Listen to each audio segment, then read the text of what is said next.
بہنوں، بزرگوں، ساتھیوں، میرے ذمے جو عنوان ہے کہ اجتماعیت میں اختلاف رائے کے آداب، اگر آپ غور کریں تو پوری کائنات کا جو نظام اللہ نے بنایا وہ اختلاف پر مبنی ہے۔ جتنی تخلیق ہے آپ دیکھیے، لیکن اس کے باوجود وہ اختلاف زحمت نہیں ہے بلکہ کیا ہے؟ رحمت ہے۔ ہر ایک اپنی آئیڈینٹی کے ساتھ اپنی ذمہ داری انجام دے رہا ہے، لیکن بالکل اختلاف کے ساتھ انجام دے رہا ہے، اور اسی سے کائنات کا پورا مقصد کیا ہوتا ہے؟ پورا ہو رہا ہوتا ہے۔ اب اسی طرح جو انسانوں کی اجتماعیت ہے، وہاں بھی آپ غور کریں گے تو ایک کوئی فرد ایسا ہے جو دوسرے سے سملر ہے، سب فرد کیا ہے؟ مختلف ہے۔ تو اللہ کی مشیت یہ معلوم ہوتی ہے کہ یہ اختلاف بھی خیر کے لیے اللہ نے رکھا ہے، مگر یہ آزمائش کے اصول پر ہے یہاں۔ اسی لیے وہ کبھی کبھی ہمارے غلط رویے سے رحمت کی بجائے کیا بن جاتا ہے؟ ضیبت بن جاتا ہے۔ جوڑنے کی بجائے اجتماعیت میں فرد کیا بن جاتا ہے؟ توڑنے والا بن جاتا ہے۔ تو وہ کون سی ایسی خوبیاں ہیں جو ہماری اجتماعیت کے اندر اختلاف باقی بھی رہے اور وہ رحمت بھی ہو؟ بانی جماعت مولانا مودودی علیہ الرحمہ نے ایک بات فرمائی تھی کہ یہ اجتماعیت اس وقت تک صحیح رخ پر رہے گی جب اس میں تنقید اور اختلاف کرنے والے لوگ رہیں، تب اس کا رخ صحیح رہے گا۔ یہ کتنی وسعت قلبی اور وسعت ذہنی بانی جماعت نے کیا دی؟ ذمہ داران کو اپنانے کے لیے کہا ہے۔ اور ان کا ایک اقتباس حالیہ دنوں میں نے پڑھا، انہوں نے کہا کہ بعض لوگ محفل میں جب اختلاف رائے ہوتا ہے تو اس سے دل میں کڑن محسوس کرتے ہیں۔ بعض لوگ کہتے ہیں کہ ارے یہ تو ایک دوسرے کی دل آزاری ہو رہی ہے، یہ تو ایک دوسرے کے لیے تکلیف پہنچانے کا سبب بن رہا ہے۔ تو مولانا مودودی علیہ الرحمہ نے کہا کہ یہ ان کے تنظیمی اور جماعتی شعور کا مسئلہ ہے، ورنہ آپ روداد میں دیکھیے کہ ہمیشہ اختلافات سے جماعت کی علمی اور عملی سطح کیا ہوئی ہے؟ آگے بڑھی ہے، بلند ہوئی ہے۔ یہ بات سب سے پہلے دھیان رکھنا چاہیے۔ بس ہم اس کو کس انداز میں لیتے ہیں، یہ سب سے بڑی بات ہے۔ اب پورا اس موضوع کا احاطہ نہیں، میں صرف 3 پہلو سے آپ کے سامنے گفتگو رکھوں گا۔ ایک اختلاف علمی سطح کا ہوتا ہے، اور آپ جانتے ہو کہ علم میں اختلاف ہمیشہ علم کی ترقی کا سبب بنا ہے، لیکن شرط یہ ہے کہ وہ اختلاف ہمارے رویے پہ اثر انداز نہیں ہونا چاہیے۔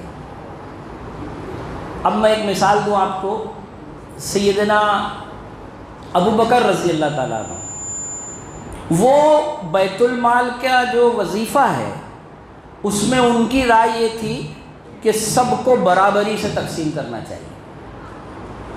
سیدنا عمر رضی اللہ تعالیٰ عنہ کی رائے بالکل ان سے کیا تھی؟ ڈیفر کر رہی تھی۔ وہ کہہ رہے تھے لوگوں نے جتنی قربانیاں دی اس اعتبار سے وظیفہ کیا ہونا چاہیے؟ مقرر ہونا چاہیے۔ اب دیکھو دونوں کے درمیان بڑا ڈفرنس ہے یہ، لیکن یہ اختلاف رائے کے باوجود ان کا آپس کا قلبی رویہ کیا تھا؟ کسی نے یہ کہہ دیا حضرت عمر سے رضی اللہ تعالیٰ عنہ کہ آپ تو ابو بکر سے بہتر ہو، وہ رونے لگے۔ انہوں نے کہا کہ سیدنا ابو بکر کی ایک رات جو غار ثور میں انہوں نے محمد مصطفیٰ کے ساتھ گزاری ہے، میں اس کی برابری بھی نہیں کر سکتا۔ دیکھیے کیا جذبات ہے، باوجود کہ دونوں کی اوپینین میں کیا ہے؟ اختلاف ہے، لیکن قلبی رویہ کیا ہے؟ پھر اسی طرح حضرت ابو بکر سے لوگوں نے یہ کہا کہ تم نے ایک سخت گیر کو ہمارے اوپر کیا کر دیا؟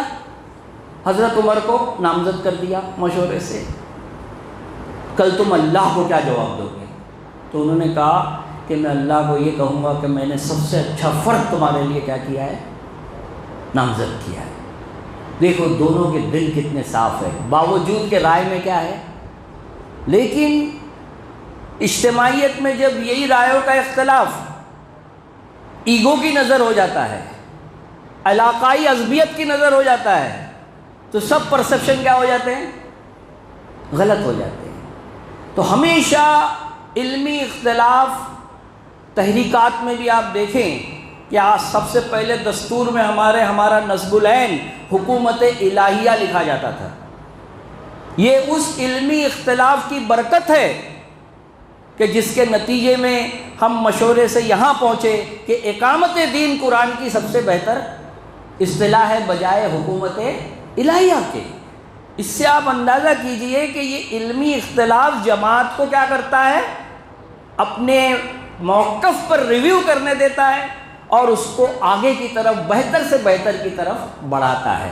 لیکن وہ اختلاف کے نتیجے میں یہ بات یاد رکھنا چاہیے کہ شیطان اور نفس جب بیچ میں آتا ہے تب انسان پھر کیا کرتا ہے، ذاتیات پہ لوگوں کے آ جاتا ہے، بجائے اصولی اختلاف کرنے کے وہ ذاتیات پہ تنقید کرنا شروع کر دیتا ہے۔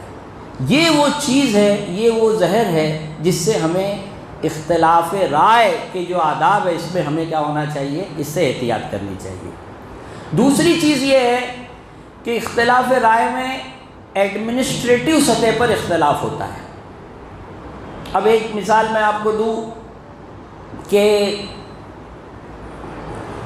جو میں نے ابھی آپ کے سامنے پیش کی یہ ایڈمنسٹریٹو سطح کا اختلاف تھا، لیکن ایک اختلاف علمی سطح ہی پر دوسری مثال آپ کے سامنے یہ دوں کہ سیدنا عبداللہ بن مسعود رضی اللہ تعالیٰ عنہ انت علی حرام،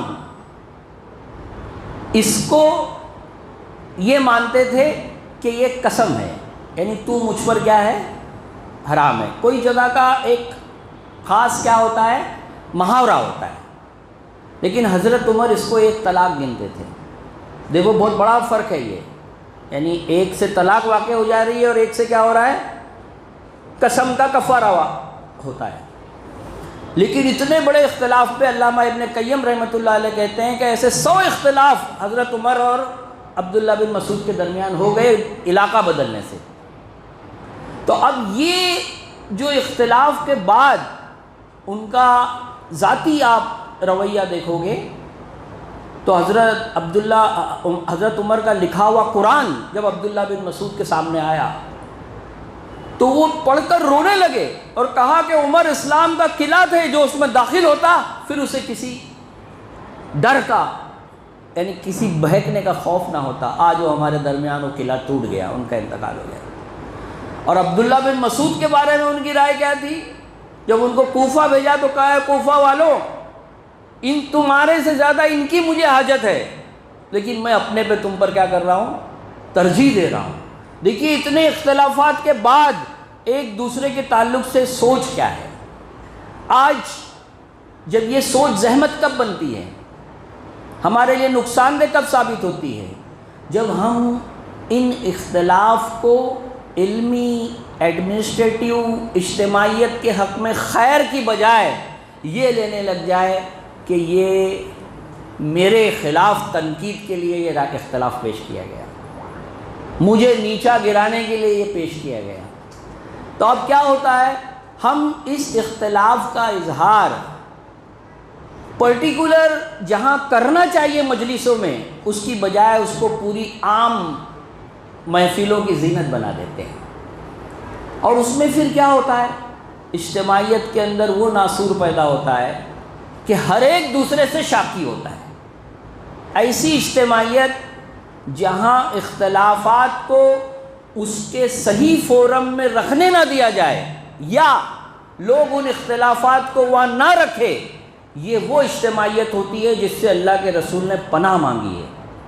اللہ کے نبی صلی اللہ علیہ وسلم نے کہا کہ تم میں سب سے بہترین اجتماعیت وہ ہے جس میں امیر مامور کے لیے دعا کرے اور مامور امیر کے لیے دعا کرے۔ اور تم میں سب سے بدتر اجتماعیت وہ ہے جس میں امیر مامور سے شاکی ہو اور مامور امیر سے شاکی ہو۔ تو یہ جو اختلاف کے حوالے سے اس پہلو سے ہمیں یہ دھیان دینا چاہیے کہ اختلاف کرتے وقت میرا موٹیویشن کیا ہے، میں خدا کو سامنے رکھ کر کوئی علمی بنیاد پر کر رہا ہوں، کوئی ایڈمنسٹریٹو بنیاد پر بھی میں یہ سمجھ رہا ہوں کہ یہ پالیسی یا اسٹریٹجی غلط ہے، یہ بنیاد ہے، یا میرے نفس کو کوئی چوٹ لگی ہے تو میں یہ اختلاف پیش کر رہا ہوں، تو یہ اختلاف نہیں ہو گیا بلکہ یہ پھر اپنی ذات کی رنجش ہوئی۔ ہم ایک انسان سے چھپا سکتے ہیں، خدا سے چیزوں کو نہیں چھپا سکتے۔ پھر وہ نجوا، ایک دوسرے کے خلاف لوگوں کو بدگمانی پھیلانا، غلط پرسیپشن لوگوں کو پاس آن کرنا اس شخص کو جو ہمارے سے اختلاف رکھتا ہے، یہ اجتماعیت کا ایسا پسندیدہ کھانا ہو جاتا ہے جو مردہ گوشت جس کو کہتے ہیں کہ کھانے کے برابر ہوتا ہے۔ تو ایسی لذت سے اللہ تعالیٰ میرے اور آپ کو کیا کرے، بچائے، اور ہماری زبان سے اختلاف وہ نکلے اور حق کے لیے نکلے۔ دیکھیے 3 چیز دھیان رکھنی چاہیے کہ اختلاف حق کی بنیاد پر ہو، خیر اس میں شامل ہو، اور حسن بھی ہو۔ تینوں چیزوں کی بنیاد پر اختلاف رکھنا چاہیے۔ بعض دفعہ لوگ اختلاف آراء میں یہ کہتے ہیں کہ آپ کا انداز صحیح نہیں تھا، لیکن آپ دیکھیے کہ خلیفۃ المسلمین کبھی اس کی پرواہ نہیں کرتے تھے ایسے اختلاف کی۔ ایک بوڑھی نے جب اٹھ کر اختلاف کیا حضرت عمر سے، جب مہر کے باب میں انہوں نے یہ کہا کہ میں یہ چاہتا ہوں کہ مہر کی تعداد کو کیا کر دوں، مختصر کر دوں، یعنی لمیٹڈ کر دوں، لوگ بہت دے رہے ہیں، تو انہوں نے کہا قرآن نے تو یہ کہا ہے، بڑی محفل میں اٹھ کے کہہ دیا کہ تم جتنا چاہو مہر دے سکتے ہو، آپ اس کو روکنے والے کون ہوتے ہو؟ تو وہاں انہوں نے یہ نہیں کہا کہ تم مجھے پہلے اکیلے میں سمجھا دیتی، جیسا آج کل کہا جاتا ہے۔ بھائی جو اجتماعی محفل میں ایک چیز کی، ایک فطری طور پر اس نے کہی، تو حضرت عمر نے کیا جواب دیا؟ یہ دیا کہ آج دین کے معاملے میں ایک بوڑھی عمر پر بازی لے گئی۔ یہ ظرف ذمہ دار میں ہونا چاہیے، اور یہ اس کے مامورین میں ہونا چاہیے کہ وہ حق گوئی سے کبھی اجتناب نہ کرے، حق کو ہمیشہ کہا کرے، لیکن اس میں انٹینشن صحیح ہو اور فورم صحیح ہو۔ ایسا نہ ہو کہ جو فورم میں جہاں آپ کو موقع دیا گیا وہاں آپ خاموش رہیں۔ ایسے خاموش شخص شریف نہیں ہوتا، بدماش ہوتا ہے۔ میں کہتا ہوں کیوں؟ اس لیے بدماش ہوتا ہے کہ اس کو جہاں حق کی اجازت دی گئی وہاں کیا رہا، خاموش رہا۔ یہ شرافت نہیں ہے، شرافت یہ ہے کہ حق کا جہاں اظہار کا موقع ہے وہاں کیا کرے، حق کا اظہار کرے۔ اب میرا وقت ختم ہو گیا، آخر میں ایک بات میں بتاؤں کہ دیکھیے پرسنل کبھی کبھی کسی کو کسی سے تکلیف ہو جاتی ہے، اور لوگ اختلاف کے حوالے سے وہ اپنا انتقام لے رہے ہوتے ہیں۔ حضرت عثمان رضی اللہ تعالیٰ عنہ کا میں کو واقعہ یاد آتا ہے، وہ بتا کے اپنی بات ختم کرتا ہوں کہ سیدنا ابو بکر کے ایک بیٹے تھے، انہوں نے ایک منصب ان سے مانگا، ان کو وہ منصب انہوں نے نہیں دیا۔ جب بلوائیوں نے گھیر لیا تھا سیدنا عثمان کو تو یہ بھی اس میں شامل ہو گئے۔ کیوں شامل ہو گئے؟ اصول کی بنیاد پر نہیں، جو بھی ان کا تھا، اس لیے کہ میرے کو کیا نہیں ملا، منصب نہیں ملا۔ اور جب وہ انہوں نے ان کی داڑھی پکڑی ہے تو سیرت میں یہ آتا ہے کہ سیدنا عثمان نے کہا کہ بیٹا اس داڑھی کا احترام تو تیرا باپ بھی کرتا تھا، تو وہ چھوڑ کر فوراً گھبرا کے کیا ہو گئے، باہر چلے گئے۔ تو میرے بزرگوں اور ساتھیوں، ہم کو اختلاف کے آداب ایک بہت بڑا موضوع ہے، اس بات کو دھیان دینا چاہیے کہ خدا ہمارے سامنے حاضر ہو جب ہم کوئی اختلاف کی بات کریں، وہ اگر حق اس کو سمجھ رہا ہے تو چاہے ساری دنیا آپ کی مخالف ہو جائے آپ کو کوئی پرواہ نہیں کرنا چاہیے، اس لیے کہ حق کے لیے آپ نے اپنی رائے کا کیا کیا ہے، اظہار کیا ہے، اور اس امانت کو آپ نے پورا کیا جو اللہ تعالیٰ نے اجتماعیت کے حوالے سے ہمیں اور آپ کو دی ہے۔ اللہ سے دعا ہے کہ اختلاف کے جو آداب ہے وہ مزید ہم کو سمجھنے اور اس پر عمل کرنے کی مجھے اور ہم سب کو توفیق عطا فرمائے۔ وآخر الدعوانا الحمدللہ رب العالمین۔